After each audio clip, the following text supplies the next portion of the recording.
네, 반갑습니다. 오늘 교재 91쪽을 피십시오.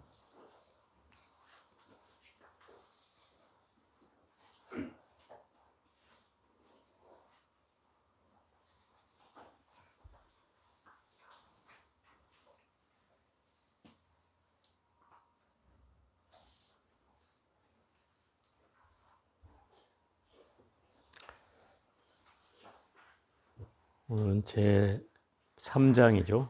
유통분을 할 차례입니다. 이제 마지막 시간이 되었고, 이제 유통분은 경전의 세 가지로 주로 구성이 되는데, 서분, 정종분, 유통분이라는 세 가지로 구성이 됩니다. 서분은 맨 처음에 서론을 말하고 머릿말, 그 다음에 정종분은 1장에서부터 12장까지, 정확히 말하면 11장까지가 이제 정종분에 해당하고, 유통분은 마지막 제 12장부터 끝까지를 이제 포함하는 말이다. 경전은 대체로 대칭경전이 세 가지로 구성이 되어 있고, 우리가 배웠던 뭐 금강경이나 또는 유마경이나 다 이런 경전들도 다 이 세 가지 구조로 되어 있다. 그리고 이 유통분이라고 하는 것은 경전이 가장 이 경전의 핵심은 이 경전이 오래도록 유통시키는 것이 가장 핵심이다. 그러다 보니까 이 뒷부분의 유통분에는 어떻게 하면 후대 사람들이 이 경전을 잘 독송하게 할 것인가가 중요한 그 키워드죠.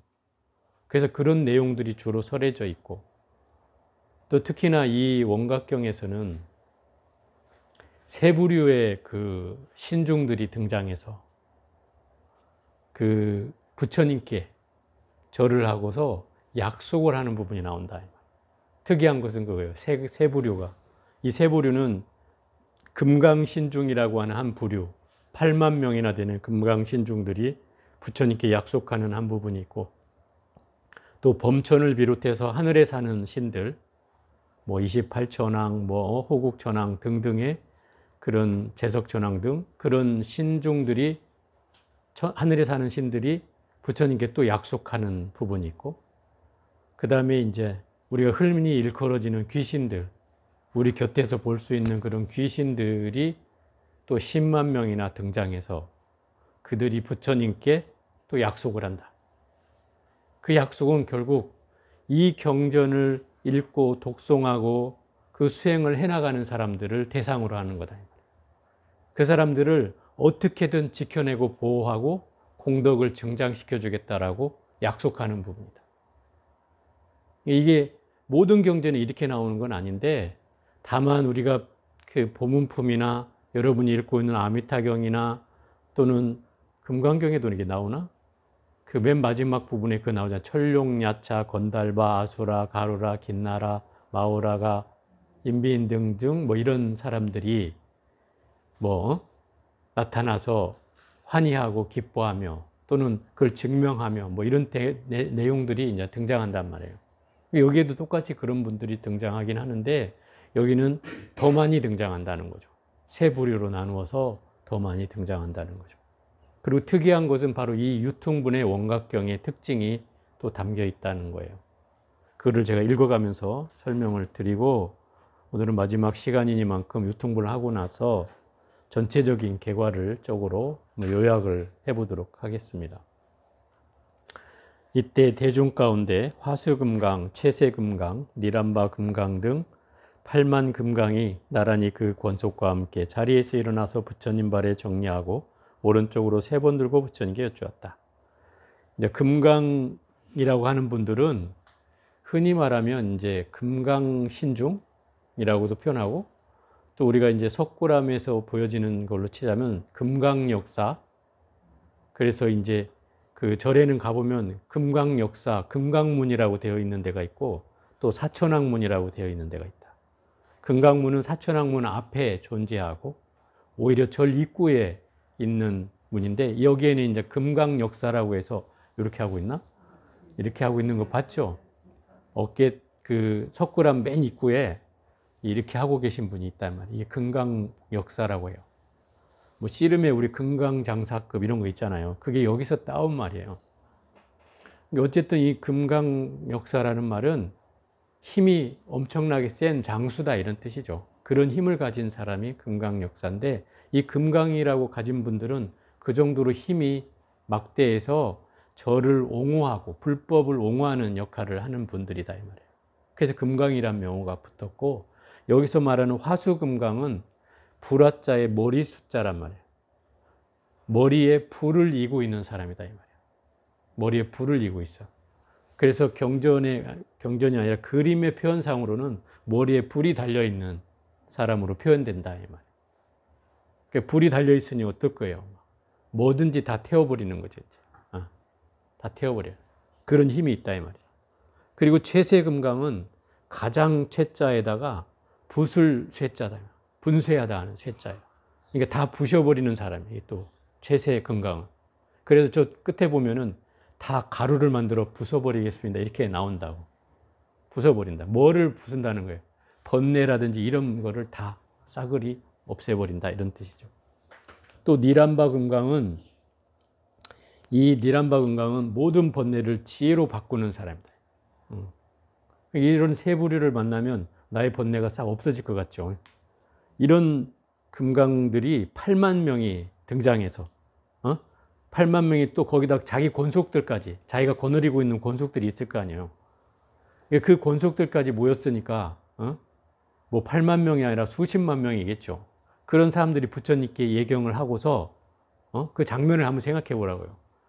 부처님이 모셔 있는 곳에 이미 수만 명의 10만 명 정도 되는 8만 명인가 보살들이 등장해서 이미 부처님께 예경을 하면서 이 12명이 대표로 나와가지고 질문을 던지고, 그 질문이 다 끝나고 나자 이제 금강 신중들이 수십만 명이 모여서 부처님께 예경을 하고 거기서 약속을 한다면 부처님 앞에서 그 약속이 뭐냐면, 세존이여 후 말세의 일체 중생들이, 후 말세는 결국 우리가 살고 있는 이 시대를 말한다 이 말.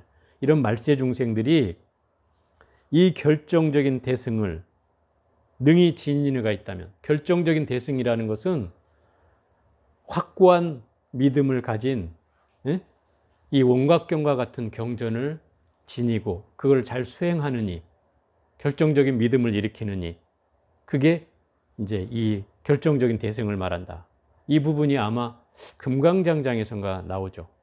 의심을 거두고 결정적인 믿음을 일으켜라 하는 부분이 나오잖아요. 거기에 이 비유를 들은 거다 이 말이에요.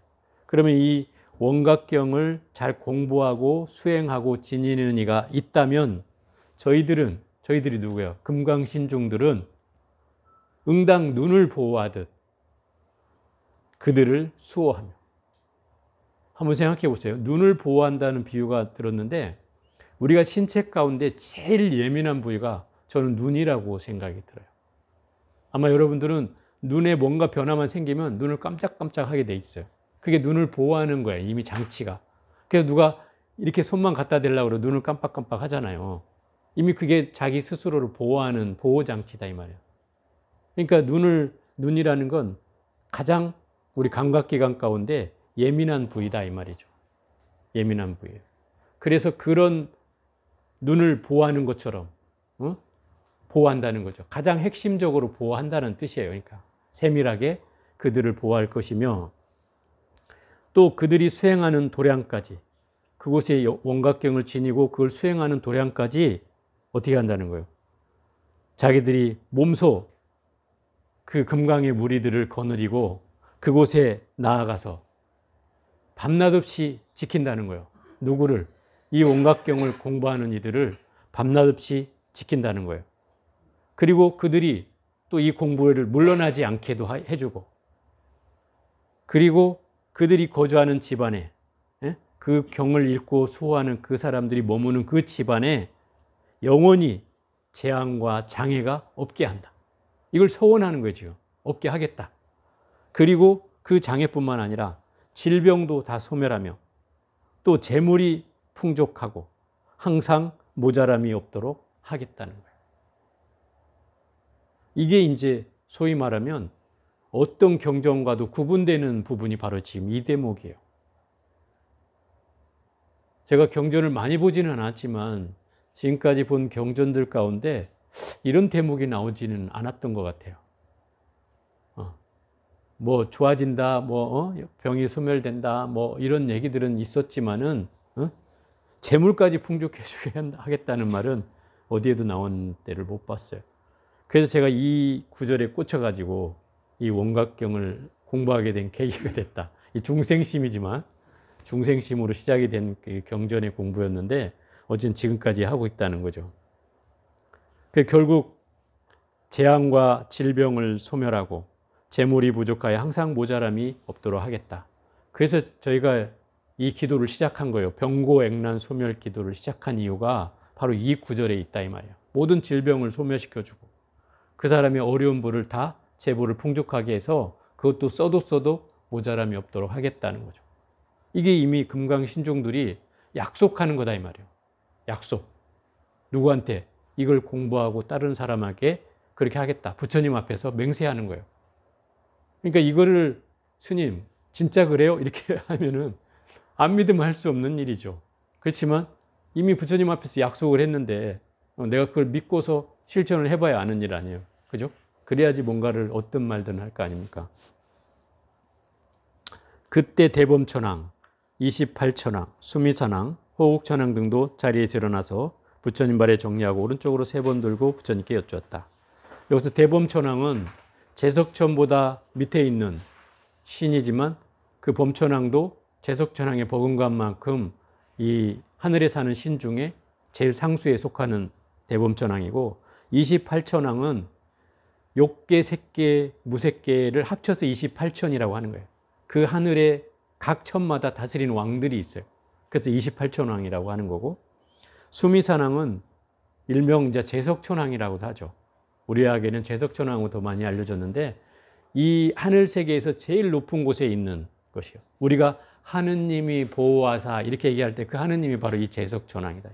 하늘 중에 하늘, 최고 높은 하늘에 있는 그 제석천왕이 그렇다. 호국천왕은 바로 4대 천왕을 말하는 거예요.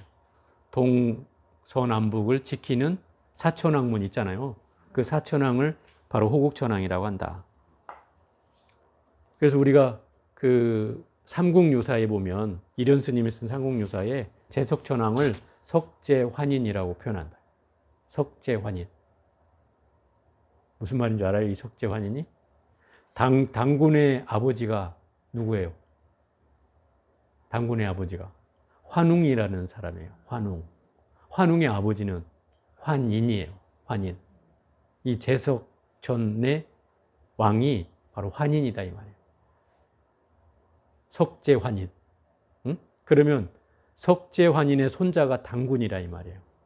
그 얘기는 우리의 민족은 하늘의 자손이다 이런 뜻이에요. 그래서 우리를 천손이라고 표현한다. 하늘의 자손이다. 그래서 우리나라가 재밌는 것이 우리의 역사를 올라가다 보면 그 태양을 숭배하는 민족이다 그래. 우리나라 사람이. 그 증거가 뭐냐면 삼조고가 있다는 거예요. 삼조고 들어봤죠? 그 다리가 3개 달린 까마귀. 삼조고. 이게 고구려의 그 벽화에 이제 그게 나와요. 삼조고가.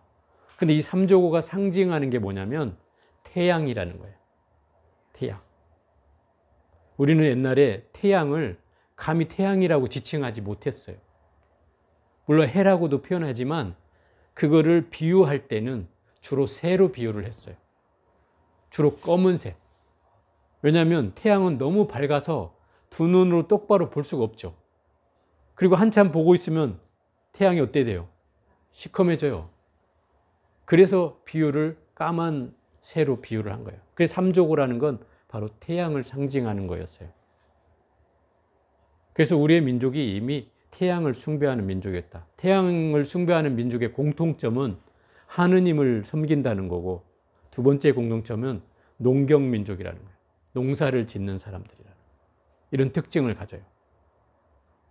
그래서 그 옛날에 이 우리나라 역사에는 이미 오래된 책들이 사라져 버렸기 때문에 잘 드러나지 않지만 중국 역사에 이제 아주 오래된 책에는 그게 나와요. 그 한 10,000년 전에서 한 5,000년 전 사이에 우리나라 뭐 당군이 살았던 시대보다 그 이전을 말하는 거예요. 그 시대에 그 중국의 역사, 아주 오래된 역사책에 그런 말이 있어요. 우리는 미개한 민족이므로 저 백두산에 살고 있는 하늘의 자손들에게 우리를 다스리게끔 도와달라고 청해야 한다. 그래서 실제로 그들을 청해다가 자기 나라를 선진 문명으로 바꿔놓게 하게끔 그분들을 모셔다가 다스리게 했다는 거예요. 그래서 재밌는 것은 이게 중국 역사에 우리는 우리의 최고 조상을 단군으로 치잖아요. 우리의 조상을. 근데 그 중국의 조상을 최고 꼭대기로 올라가면 사망오제라는 사람이 등장해요. 3명의 황제와 5명의 임금이 존재한다 이 말이에요. 이게 중국의 뿌리예요. 근데 재밌는 것은 이 사망오제 가운데 동이족이 2명이나 있다는 거죠. 그래서 제일 그 첫 번째 동이족이 누구냐면 바로 신농이라는 사람이에요.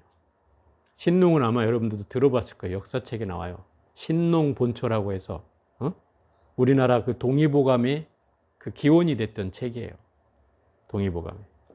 그 이 신농은 어떤 사람이냐면 새로울 신자에 농사 농자예요. 이 이름에서 이미 새로운 농사를 가르쳐 준 사람이란 뜻이에요. 그러니까 동이족이니까 이 백두산에 사는 사람을 초청해다가 자기네 황제로 삼고 자기를 다스리게 했단 말이에요. 자기네 나라를. 그래갖고 이 신농이 해준 것이 뭐냐면 농사법을 가르쳐 줬다는 거예요.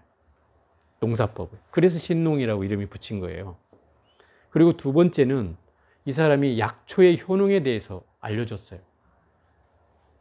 그래서 신농본초라는 말이 나온 게 그 뜻이에요. 그 신농이라는 스님이 그 풀을 어떻게 알았냐면 이 사람은 배가 투명하다 그래요.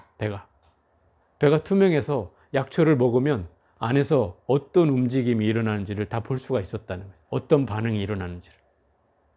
약초마다. 그래서 그 특성을 자기가 나름대로 정해가지고 그걸 이제 정리해 놓은 거예요.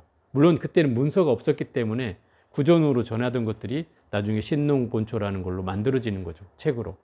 그런데 어쨌든 그 스님, 그 신농이라는 사람이 황제였다 이 말이에요. 근데 동이족이 중국 역사에 당군 임금처럼 황제였다는 거예요.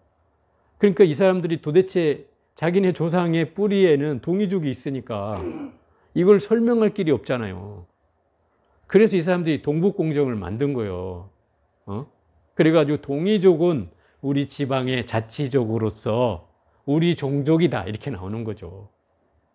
그래야지 그 자기 시조를 설명할 길이 있는 거죠. 아니면 이게 우리 그 동이족이 우리나라에서 기원한 것이다 이렇게 얘기하면 자기네는 뭐가 돼요? 자기 조상이 결국 동이족이라는 뜻이잖아요. 그럼 이게 이해가 안 되니까 이거를 이제 자기네 그 씨족으로 둔갑을 시켜버렸다 이 말이에요. 그게 동북공정의 역사의 기원인 거예요. 그리고 그 손자가 신농의 손자가 바로 치우천왕이라는 사람이에요. 이 사람도 동이족이에요. 이 사람도 이 사망오제의 한 황제예요. 근데 이 치우천왕은 사실 사람들이 잘 모르면서도 잘 아는 부분인데 모른다는 건 치우천왕이 누구인지를 잘 모른다는 거고 안다는 것은 이 사람이 형상으로 해서 우리나라 붉은 악마의 깃발로 그려져. 붉은 악마 알죠? 붉은 악마 깃발이 그 치우천왕을 상징한 거예요. 모습이. 왜냐하면 이 치우천왕은 싸움의 왕이었어요. 싸움에서는 절대 물러서는 법이 없고 싸움에 나가면 또 지는 법도 없는 그런 황제였어요. 그래서 치우천왕이 싸울 때는 항상 그 얼굴의 형상을 그리고 나갔다는 거예요. 그 사람만 봐도 다 도망을 갔다는 거죠. 그래서 그게 이제 형상화돼서 붉은 악마로 이렇게 모셔지는 거예요. 우리나라 그 축구 이렇게 응원할 때 보면 이렇게 무서운 그림을 든 깃발이 있는데 그게 치우천왕이라는. 이게 어찌됐든 그 두 명이 바로 동이족이라는 거죠. 중요한 거. 그러니까 딱 그것을 보면은 세계 역사는 학자들은 이렇게 얘기하죠. 벼농사가 아프리카, 중국을 거쳐서 한국, 일본을 건너왔다. 이게 정설이었어요. 최근까지도. 근데 최근에 한 10년, 20년 사이에 우리나라에서 그 신석기 어떤 유적에서 벽시가 발견된 거예요. 벽시. 이 벽시가 세계에서 제일 오래된 벽시가 우리나라에서 발견된 거죠. 그것도 탄 흔적이 있는 탄 벽시가. 중국에서도 이렇게 오래된 게 연대기를 측정해 보면 제일 오래된 거였어요. 아프리카보다도 더 오래된. 그러니까 어찌 보면 이 신농이란 사람이 가르쳐줬다는 말이 이게 이론적으로도 설득력이 있는 그런 자료가 나왔다는 거죠. 그래서 지금 학설이 바뀌고 있어요. 농사의 시작이 한반도일 가능성이 있다는 거죠. 재밌는 거잖아요, 이게. 재밌는 거예요. 그래서 결국 그 신농이란 사람이 실제로 농사를 가르쳐 줄 가능성이 있다라는 것이죠. 그 역사가 사실이었을 가능성이 있다는 것이죠. 그게 이제 나오는 얘기예요. 그러니까 제가 이제 뭔 얘기하다 이 얘기가 나왔지? 우리가 하늘이 내린 자손이란 뜻을 얘기하는 거예요. 그래서 우리는 하늘의 자손이다. 그래서 하느님이 보호하사 애국가를 부르는 거예요. 하나님이 아니고 하늘 중에 하늘인 그 하느님께 보호하사 하는 거예요. 왜? 그분의 우리 자손이기 때문에. 그래서 우리는 태양을 숭배하는 천손 자손이라고 하는 거예요. 유대인이 선택받은 사람이 아니라 우리나라 사람이 그렇다는 거예요. 그런 자부심은 있어야지 그래도 우리가. 그래서 그런 얘기를 해봤고요. 그래서 이런 신들이 또 부처님 앞에 나아가서 약속을 하는 거예요. 세존이여, 저희들도 이 경을 지니는 일을 수호하여 언제나 편안케 하며 안심에 들게 하며 또 물러서지 않도록 하겠나이다. 결국 이 천신들도 부처님 앞에서 이 경전을 읽고 공부하고 수행하는 이에게는 언제나 그들을 보호하고 그들이 두려움이 없이 편안하게 하며 그리고 언제나 물러서지 않도록 하겠다. 이게 또 서원하는 거예요. 부처님 앞에서. 세 번째는 그때 길반다라는 이름의 대력교황이 있었으니 이 사람은 신망교황과 함께 자리에서 일어나 이 길반다라는 사람은 어떤 사람이냐면 사람의 피와 정기를 빨아먹고 사는 사람이에요. 그게 길반다라는, 구반다라고도 하는데 그런 신이에요. 이게 귀신 가운데 약간 흡혈귀와 같이 사람의 정기를 이렇게 빨아먹고 사는 사람이라는 거죠. 그런데 이런 신들조차 사람을 해치는 사람이잖아요. 이런 신들조차 10만 귀왕들이, 귀신의 왕들이 모여서 부처님한테 또 약조를 한다 이 말이에요. 뭐라고 하냐면 세존이여, 저희들도 또한 이 경을 지닌 사람을 수호하여 아침 저녁으로 모시고 하루 종일 모신다 이 말이에요. 지켜주어 물러서지 않도록 할 것이며 그 사람이 살고 있는 인류순 안쪽으로, 인류순이라고 하는 건 인류순은 40리, 사방 40리를 얘기하는 거예요. 40리면 심리가 4km니까 40리면 16km죠. 사방 16km가 되는 곳에 누구라도 이 경전을 읽는 사람이 침범해 온다면 그 사람 어떻게 하겠다고? 물리치겠다고. 그리고 그 귀신이 쳐들어오면 가는 먼지처럼 다 부숴버린다는 거예요. 부숴버린대 그냥. 그러니까 여러분을 보호해 준다는 거잖아요. 그것도 이 가까이에서 집 앞에서 지키는 게 아니라 16km나 되는 바운더리 안에서 이 10만 명이 경비를 쓰겠다는 거 아니야. 어느 누구도 침범하지 못하도록. 혹시 귀신이라도 와서 막 헷갈리게 하려고 하거든 가루를 만들어 보겠다는 거 아니에요. 이걸 약속하는 것이다 이 말이죠. 부처님께서 이 경을 설에 마치시니 일체보살, 천룡, 귀신, 팔부신중, 이 팔부신중이 여기서는 팔부신중으로 대표적으로 나왔는데 아미타경이나 보문품이나 다른 경전에는 이 대목이 항상 이렇게 나온다고. 천룡, 야차, 건달바, 아수라, 가루라, 긴나라, 마오라가, 인비인 등 뭐 이렇게 나오는 거 있잖아요. 이게 천룡 팔부예요. 하늘과 용의 세계를 포함한 팔부 신중이다 이 말이에요. 이 팔부 신중은 뭐 제일 높은 곳이 하늘이고 그 다음에 높은 곳이 용이고 그 다음이 야차고, 야차는 사람의 피를 먹고 사는 생명이에요. 야차. 그 다음에 뭐 있죠? 건달바. 건달바는 음악의 신이라고 하잖아요. 음악의 신. 반은 사람이고 반은 새 모양으로 되어 있는, 이렇게. 우리 뭐 사천왕에 보면은 비파를 들고 있는 사람 있잖아요. 그게 건달바예요. 건달바. 우리 건달이 거기서 나온 거야. 건달이란 말이. 우린 놀고 먹는 사람이 건달이잖아요. 이 건달바가 맨날 비파만 치고 사는 거예요. 이것만 치고 사니까 그 건달이라는 말이 나온 거예요. 재밌는 표현이죠, 이게. 그리고 아수라. 아수라는 귀신들의 왕이에요. 아수라. 아수라 백작잖아요. 귀신들의 왕이고, 이 사람들은 그 팔이 6개 달렸고 머리가 3개야. 아마 여러분들 그 탱화 가운데 뭐 그 지옥을 그리는 탱화나 뭐 지장 탱화 같은 데 보면은 주로 이런 그림들이 있어요. 막 팔이 6개나 달려 있고 머리가 3개가 막 달려 가지고 막 있는 그림이 있다. 이런 게 아수라 3개. 그다음에 가루라. 가루라는 이제 금시조라고 하는데, 금시조, 이게 하늘을 나는 그 새로 종류인데, 그 용과 뱀을 잡아먹는데요. 금시조가. 그 가루라라고 하는 게. 또 긴나라. 긴나라는 그 반절은 사람이고 반절은 말의 형상을 하고 있다. 그 저기 있을 거예요. 위에는 사람 머리인데 밑에는 말의 형상을 하고 있어요. 이렇게. 반인 반말. 이런 사람이 긴나라. 그렇죠, 그렇죠. 그런 그림이 있어요.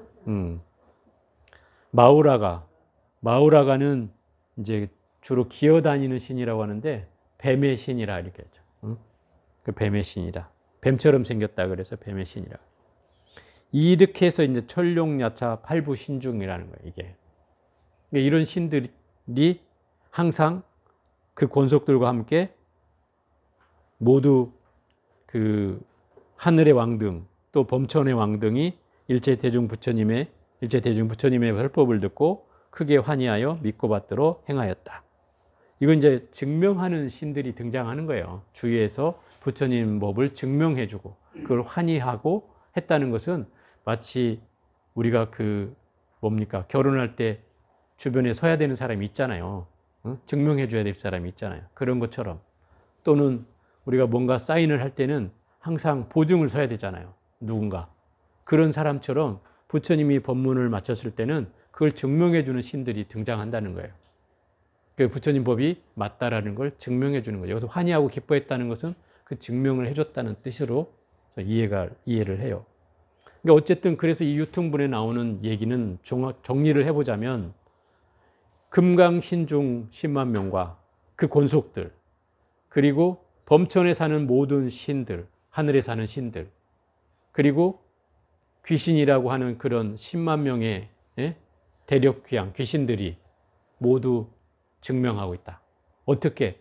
모든 이 경을 소지하고 이 경을 읽고 쓰고 이걸 외우고 또 이거를 실천하고 반개송이라도 이것을 외우는 사람이 있다면 그들을 절대 놓치지 않고 보호할 것이며 밤낮으로 지킬 것이며 심지어 16km 안에 누구도 얼씬거리지 못하도록 할 것이며 또 모든 장애가 사라지게 하고 질병을 소멸하고 또 재보를 풍족하게 해서 항상 써도 모자람이 없도록 하겠다.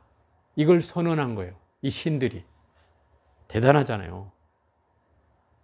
과연 그럴까요? 이렇게 묻는다면 이건 해봐야 알죠. 해봐야 알죠. 제대로 한 문제가 없네요. 응, 걱정 없죠. 더군다나 제가 얘기하잖아요. 이게 저번 시간에도 나왔던 내용인데 원각경을 공부하는 사람들은 후대에 이 보살들이 부처님께 걱정해서 묻는 거예요. 만약에 이 말세 중생들은 이 원각경이 너무나 어려워서 이해하기가 쉽지 않을 텐데 이것을 믿는 사람들이 있겠습니까? 이렇게 물으니까 부처님이 그러잖아요. Don't worry. 걱정하지 마라. 이미 과거세에 모든 부처님들이 계실 때마다 공양을 올린 사람들이 있을 것이다. 그 사람들은 부처님 말씀만 들어도 환희하고 기뻐하며 그것을 실천 수행하려고 하는 사람들이다. 이미 후세에도 말세에도 그 과거세부터 지금까지 모든 부처님이 계실 때마다 공덕을 지은 사람들이 있을 것이다. 그 사람들이 또 나타나서 이 경전을 읽고 외우고 쓰고 해서 후대에 또 전해줄 것이다 라고 하는 거예요. 그래서 걱정하지 마라고 하는 거예요. 그러면 이 원각경을 만난다는 그 자체가 이미 내가 과거세부터 숙세 동안 성근 공덕을 심은 인연으로 만나졌다 이 말인 거예요. 그죠? 그 얘기요. 이게 이제 결론이죠. 이거를 뭐 원각경이라는 경전을 짧게 정리해 보면 이런 거예요. 원각경은 깨달음을 얻는데, 깨달음을 얻고자 하는데 필요한 경전이죠. 그걸 깨달음을 설명해 주는 경전이에요. 깨달음을 설하는 경전이에요. 그래서 상근기는 여기서 말하는 원각경에서는 이 상근기를 돈기중생이라고 한다. 단박에 깨치는 그런 근기가 있는 중생은 1장, 2장이면 돼요. 문수장, 보현장이면 다 끝나. 더 공부할 필요가 없어. 왜? 그 사람들이 이미 환이라는 사실을 알기만 하면 이미 깨달음을 얻는 순간이니까. 아는 순간이 깨달음이에요. 이미 환이라고 알면 깨달음이에요. 그럼 거기까지만 하면 이미 끝나버린단 말이에요. 그런데 그렇지 못한 사람들은 여기서는 둥근 중생이라고 하고 우리가 아는 이해로 표현하자면 중근기, 하근기 중생들은 환이 뭡니까 대체? 환이 뭡니까? 이렇게 묻는단 말이에요. 그런 사람들에게는 3장, 보안장에서 이 환이 뭔지를 설명하고 있다. 중생들은 내 마음과 몸뚱아리를 사대를 내 몸뚱아리로 알고 육군을 내 마음으로 안다 이 말이에요. 그런데 이거는 실제하는 게 아닌데도 그것을 나라고 여긴다. 어리석은 중생들은, 범부 중생들은. 그래서 그 사대의 실체에 대해서 낱낱이 얘기해 주는 게 바로 보안장이잖아요. 그죠? 그래서 지수화풍 사대는 지는 몸의 딱딱한 부분은 다 지에 속한다. 그래서 뭐 머리카락, 손톱, 발톱, 또 뼈, 또 살가죽, 또 뭐예요? 뭐 심줄, 뭐 등등의 이런 딱딱한 것들은 다 지에 속하고 또 수는 우리가 땀이라든지 물이라든지 침이라든지 나오는 그 모든 게 다 수에 속한다. 그래서 뭐 가래, 땀, 침, 고름 또는 오줌, 똥까지 이것까지 다 포함하면 이게 다 수에 해당하고 또 화는 몸에 따뜻한 기운을 갖는 게 화다. 그리고 풍은 몸이 움직이는 작용을 하는 것. 그게 풍이다. 그러면 내 몸뚱아리라는 걸 이 지수화풍 사대로 흐트러 버리면 결코 남아있는 게 뭐이냐. 어디에 네 몸이 있느냐. 어디가 네 주인이냐 이 말이에요. 이게 사대를 환이라는 걸 깨트리는 거고 또 마음이라고 하는데 안입이 설신이 눈은 색을 보고 귀는 소리를 듣고 코는 냄새를 맡고 혀는 맛을 보고 몸뚱아리는 감촉을 느끼고 생각은 그 대상을 분별하고 이 6가지가 있는데 어떤 게 네 마음이냐? 눈이 네 마음이냐? 아니면 귀가 네 마음이냐? 코가 네 마음이냐? 혀가 네 마음이냐? 몸뚱아리가 네 마음이냐? 아니면 생각이 네 마음이냐? 어떤 것도 실체가 있지 않다 이 말이에요. 그러니 어떤 것도 마음이라고 할 게 없다 이 말이에요. 이걸 깨주는 거예요. 그래서 환이라는 게 무엇인지를 설명해 주는 장이 바로 보안장이잖아요. 제일 긴장해요. 왜? 중생들이 환을 자꾸 나라고 여기니까. 나라고 여기니까 그걸 깨주기 위해서 낱낱이 분석해서 그걸 설명해 주는 장이 보안장이다. 그러면서 깨달음에 이르려면 5가지 번뇌를 없애야 한다. 그 첫 번째가 바로 의심이다. 의심이다. 의심을 거둬야 되는데 왜 의심을 거둬야 되느냐? 물론 공부를 하는 사람은 의심을 가져야 하지만 내가 이제 이 환이란 사실을 알았기 때문에 더 이상 의심을 갖지 말아야 된다. 그래서 거기에서는 결정적인 믿음을 일으키라고 되어 있어요. 결정적인 믿음을. 아까 결정적인 대승 그 나왔잖아요. 결정적인 믿음을 일으켜라. 의심을 거두어서 결정적인 믿음을 일으키라는 거예요. 그게 금강장이에요. 금강장이 뭐예요? 변치 않는 굳센 믿음을 일으키라는 거예요. 그게 금강장 보살이 등장한 이유다 이 말이에요. 그럴 때 의심을 거두라는 거예요. 그래서 이거를 굳은 믿음으로 전환하라는 거죠. 이게 첫 번째 번뇌를 없애는 방법이에요. 두 번째는 그 탐해를 다스리라고 하는 거예요. 탐해. 탐해는 끊임없이 우리가 욕망으로 과도하게 넘치는 걸 더 갖고 싶어 하는 마음이 탐이라면 애라고 하는 건 부족한 걸 채우려고 하는 마음이다 이 말. 가래 같은 그리워하는 마음 이런 게 애요. 그럼 탐해라는 건 넘치는 마음을 더 갖고 싶은 마음과 부족한 걸 채우려고 하는 마음 이 두 가지가 합쳐 있는 말이다. 근데 이거는 개인적인 욕망에서 나오는 거잖아요. 욕심에서 나오는 거다 이 말이에요. 근데 그거를 다스리려면 내 마음이 욕망이 없어지지 않고는 쉽지 않잖아요. 설사 이걸 없앨 수가 없다면 더 큰 욕망을 가져라 이런 거예요. 그 더 큰 욕망이 뭐냐? 자비라는 거죠.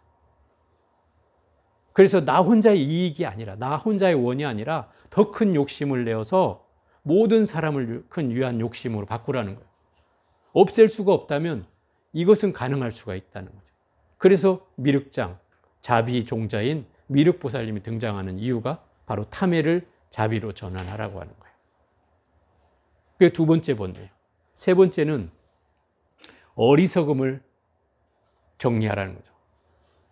어리석음은 깨달음을 얻을 때 제일 장애가 되는 거잖아요. 지혜를 얻는 종자로서는 제일 장애가 되는 게 어리석음이니까 그 지혜로 전환을 해야 되는데 이 어리석음을 없애지 못할 거라면 바로 청정의 보살님이 등장해서 이걸 지혜로 전환하라고 하는 거예요.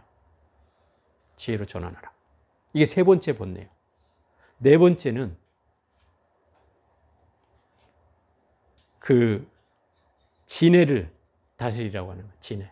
진해는 우리가 답답하고 짜증내고 시비하고 화나고 막 분노가 치미는 것 이런 것들이 다 진해란 말이에요. 근데 이 진해는 깨달음을 얻는데 뭐 어리석음도 장애지만 이 진해도 엄청난 장애가 되죠. 설사 내가 어떤 경계를 얻었다 하더라도 이 진해를 내는 순간 그게 없어져 버려요. 깨달음이라는. 물론 뭐 완전하게 물러설 수 없는 깨달음이 얻었다면 괜찮겠지만 그렇지 않은 어설픈 깨달음은 이 진해를 통해서 무너뜨리게 만든다 이 말이죠. 그래서 이 진해는 수행자에게는 가장 중요한 덕목 중에 하나예요. 진해를 다스리는 게.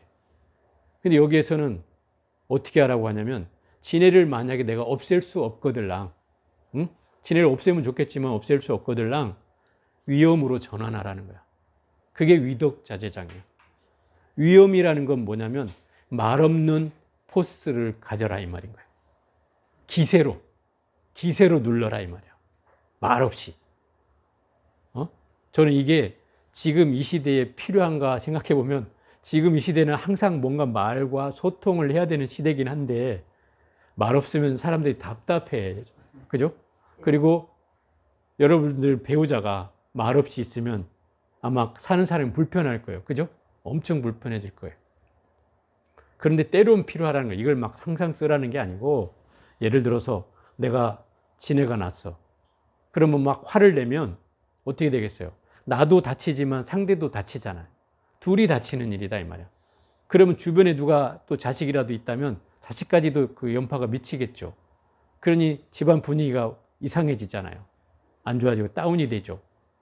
그럴 때 내 말을 딱 내리고 화라는 걸 가라앉히고 편안한 마음으로. 왜냐하면 진해를 감추면 안 돼. 이건 감추면 결국 아무리 위험을 나타내도 이 진해가 감춰져 있다면 도끼가 품어져 나오게 돼 있고, 그럼 결국 상대가 이미 그걸 간파해. 그러면 이건 분위기가 더 싸해지니까 내 마음을 아주 편안하게 내려놓고서 위험만 갖추는 거예요. 말 없는 포스. 그런데 마음은 편안해 있어 이미. 그러면 상대는 오히려 더 뭔가 눈치를 보게 돼 있어. 그때부터 눈치를 봐. 그리고 자연히 그 흐름에 내가 묻어가게 돼 있다 이 말이야. 거기서 어떻게 드러내려고 하지를 못해. 그 힘에 눌린다고. 그게 위덕자재장이에요. 그게 진해를 바로 그 위험으로 전환하라 이 말이에요. 예를 들어서 부처님이 교진여동 오비구가 타락한 수행자라고 부처님을 비판하며 떠났던 이 5명의 비구들이 부처님이 멀리서 나타나자 다시는 우리 아는 체 하지 말자고 약속했던 사람들이 부처님이 가까이 오자 너나 할 것 없이 다 5명이 일어나서 부처님께 머리를 조아리는 대목이 경전에 나오잖아요. 그게 무슨 말이에요? 부처님이 위에 감화돼서 그냥 어쩔 수 없이 일어나게 된다 이 말이에요. 그게 위덕이라는 거예요. 위험이죠. 이미 부처님은 막 광명을 뿜고 있으니까 아마 그 기세에도 눌렸겠지만 결국 우리가 설사 내가 광명은 없다 하더라도 내가 그런 말 없는 기세를 가지고 있으면 누구도 사실 함부로 할 수가 없어요. 함부로 할 수가 없어요. 그 침묵의 힘이에요. 그게 침묵의 힘. 그걸 가르쳐주는 게 이 위덕자재장의 위덕자재보살의 힘이다 이 말이에요. 이게 4번째 번뇌예요. 5번째는 변음장인데 여기에서는 이제 도고라고 하는 번뇌가 등장해요. 도고라는 말은 들뜬 마음이라는 거예요. 들뜬 마음. 이 들뜬 마음은 사실은 평상시에 뭐 사람이 들뜬다고 해서 문제가 되지는 않잖아요. 근데 이게 이제 문제가 되는 건 수행할 때 마음이 들뜨면 안 된다는 거죠. 그래서 수행하는 자는 마음이 들뜨는지 산란한지 혼란스러운지를 늘 살펴야 하잖아요. 그런데 우리가 들떠 있는지를 만약에 모른다면 이걸 놓치겠죠. 놓치게 되잖아요. 설렌다든지 흥분된다든지 이렇게 들뜨는 마음이 되면 놓친단 말이에요. 그래서 이 변음장은 그걸 잘 분별하라고 하는 거예요. 잘 알아차리라고 하는 거예요. 그게 정말 내가 마음이 어느 정도 들떠 있는지, 어느 정도 내가 산란한지, 어느 정도 혼란스러운지를 정확히 살피라고 하는 거예요. 변음장은 그래서 묘변이라고 해요. 묘변. 훌륭하게 분별을 하라는 거예요. 분별심은 나쁜 거잖아요. 근데 보살이 내는 분별심은 괜찮다 이 말이에요. 왜? 그것이 정확하게 마음이 들떠 있는지 안 들떠 있는지를 살피는 거니까. 그거를 잘 분별하라고 하는 거예요. 그게 변음장에서 5번째 번뇌로 얘기하는 거다. 그리고 이 5개의 번뇌를 5개라고 하는 거예요. 덮일 개자예요. 5개로 중생의 그 지혜가 덮여 있다 이 소리죠. 그게 5개예요. 이 5개의 번뇌의 근본 원인이 뭐에 있느냐면 9장 정제업장에서 나온다 이 말이에요. 그 근본 원인은 바로 사상에 있다는 거예요. 4가지 상에 의해서 이 5가지 번뇌가 만들어진다는 거죠. 그걸 얘기하고 있는 게 정제업장이에요. 그러면 사상이라는 건 뭐냐면 금강경에서 나오는 사상과 조금 다르다고 얘기했어요. 금강경에서 나오는 사상은 나의 상을 얘기하는 거라면 이 원각경에서 나오는 상은 깨달음에 대한 상이다. 법에 대한 상이 일어나는 걸 말한다. 그래서 그 사상은 내가 깨달았다는 생각을 갖거나 깨달음에 완전히 얻었다는 생각을 갖거나 깨달음에 이르렀다는 생각을 갖거나 아니면 내가 못 미친다는 생각을 갖거나 나는 더 오래 살아서 깨달음으로 할 수 있다는 생각을 갖거나 어쨌든 그런 경계를 갖는 모든 상이 바로 이 사상인데 이 사상이 모든 번뇌를 5가지 번뇌를 만들어낸다 이 말이에요. 그것에 의해서 번뇌가 만들어진다.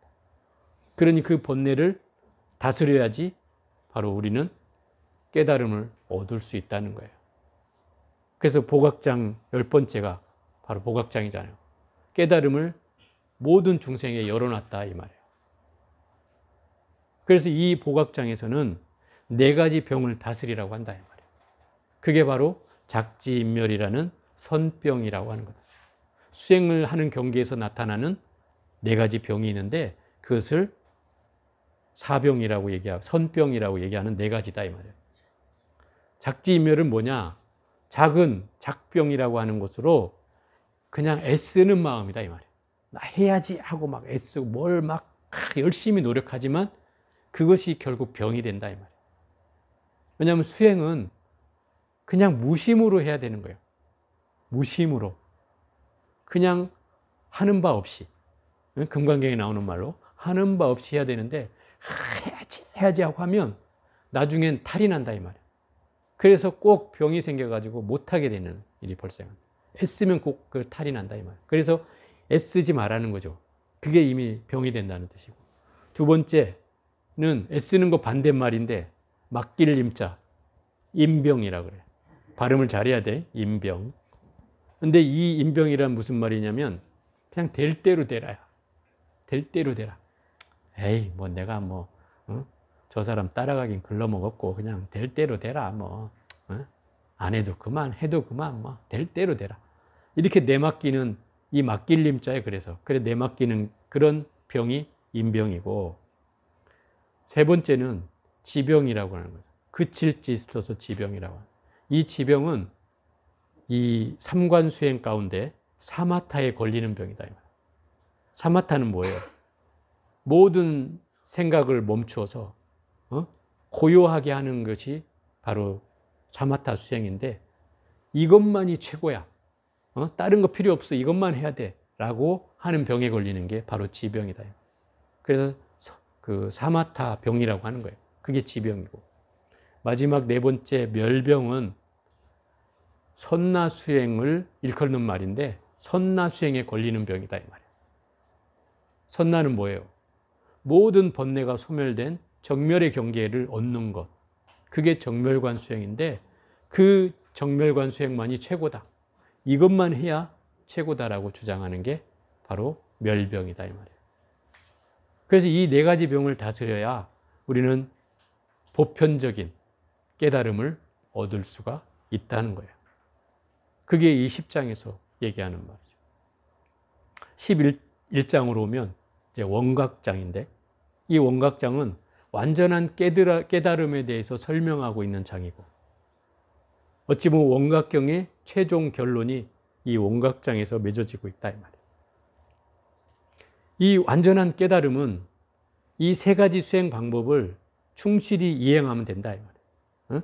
사마타 수행을 하든 삼마발체 수행을 하든 선나 수행을 하든 그것을 뭐 하나씩 해보든지 아니면 두 개씩 해보든지 아니면 세 개씩 해보든지 어떤 방식으로든지 이 경계를 수행하면 된다. 나의 근기에 맞게.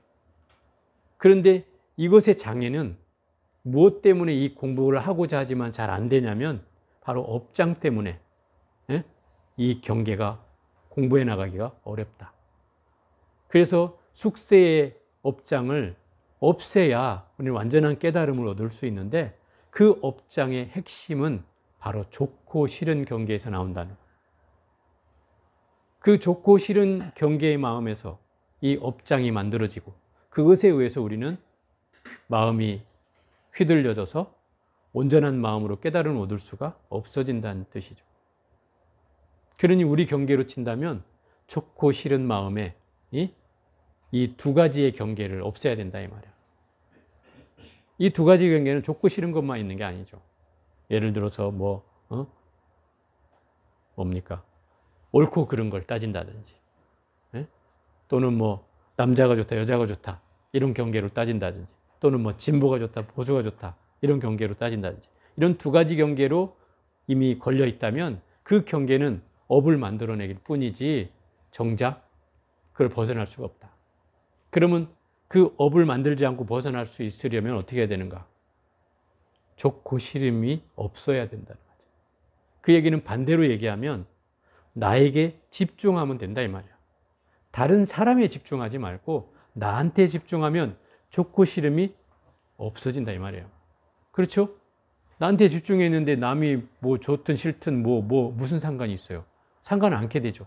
근데 내 관심을 밖으로 돌리니까 밖에 사람만 보면 저 사람은 어째서 그래? 저 사람은 어째서 그래? 이런 분별이 일어난다 이 말이에요. 그럼 결국 나의 관심을 다른 사람에 돌렸기 때문에 일어나는 일이잖아요.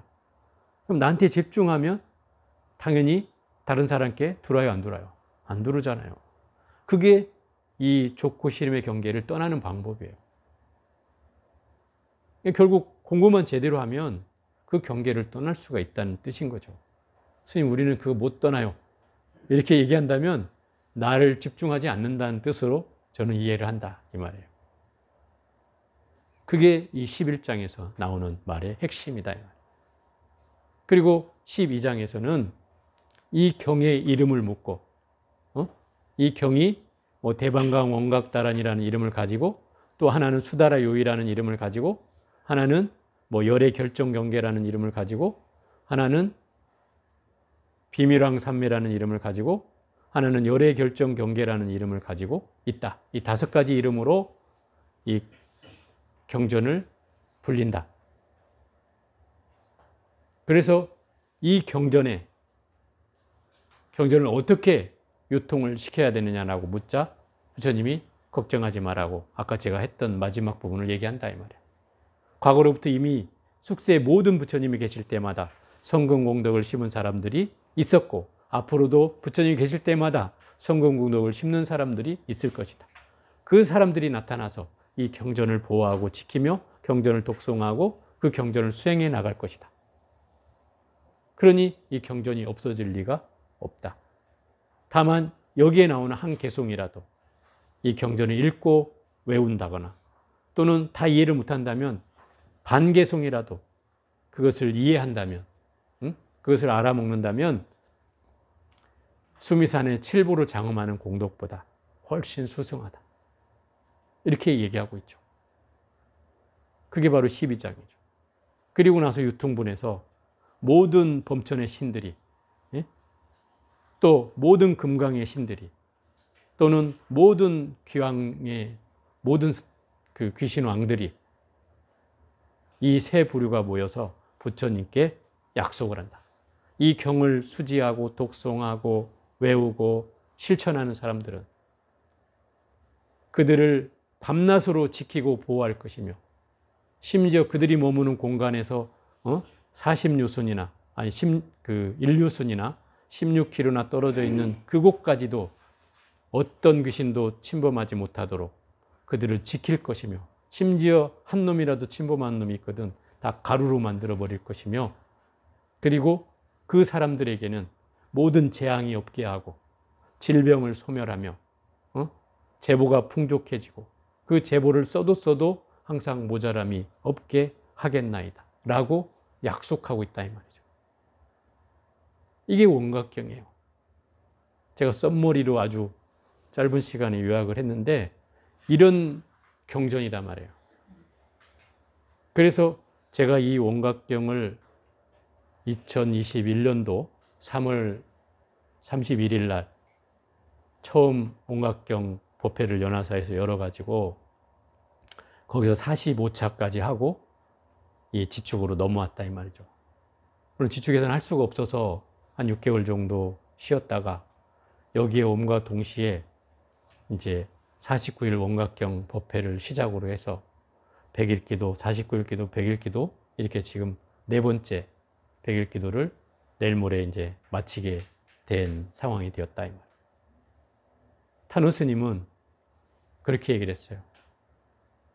이 경전을 5만 번을 독송해야 자기는 이 복력을 얻을 수 있다. 그래서 실제로 그분이 5만 번을 읽었다는 거예요. 그래가지고 자기가 불사를 해냈다 이 말이에요. 늘 그 분의 법문에는 제가 그 법문을 잠깐 들었는데 재밌는 부분이 이제 그거예요. 나는 유학자 집안에서 태어나서 체면을 중시하는 사람으로 자랐다. 그러더니 남 앞에서 내가 이 중이 됐음에도 불구하고 아쉬운 소리를 할 수가 없다. 그래서 누가 나를 좀 시주해 줘서 내가 이 책을 만드는데 도움을 줬으면 좋겠는데 응? 나는 그 말을 누구한테도 해본 적이 없고 하고 싶지도 않고 할 수도 없다.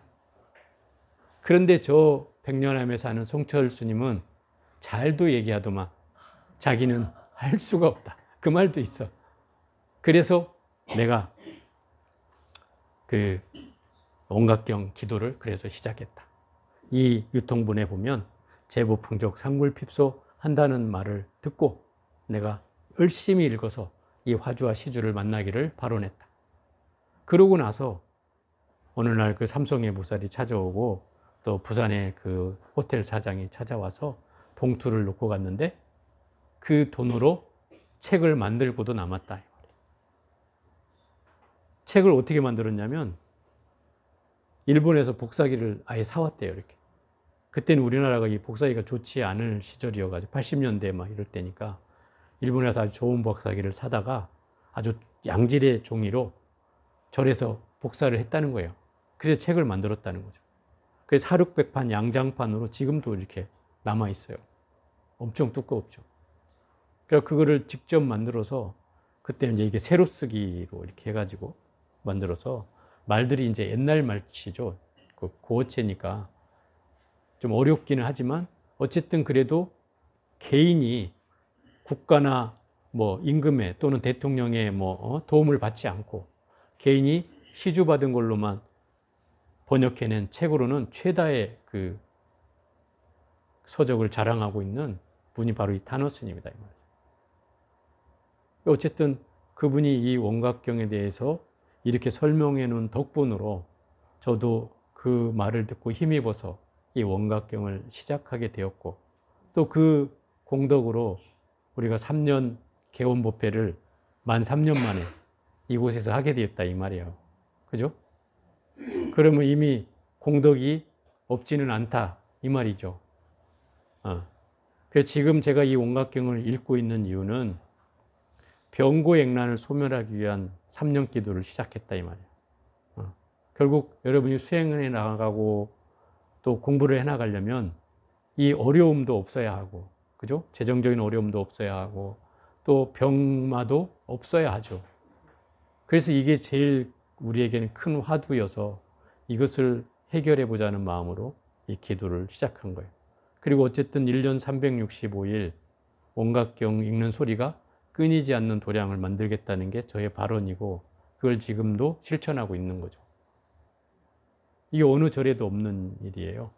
그래서 어쨌든 우리는 이런 경전을 지금껏 읽고 독송하고 또 열심히 수행하고 또 지난 동안고부터 이번 하안고까지 이 원각경을 또 수업하고 이렇게 해왔던 거죠.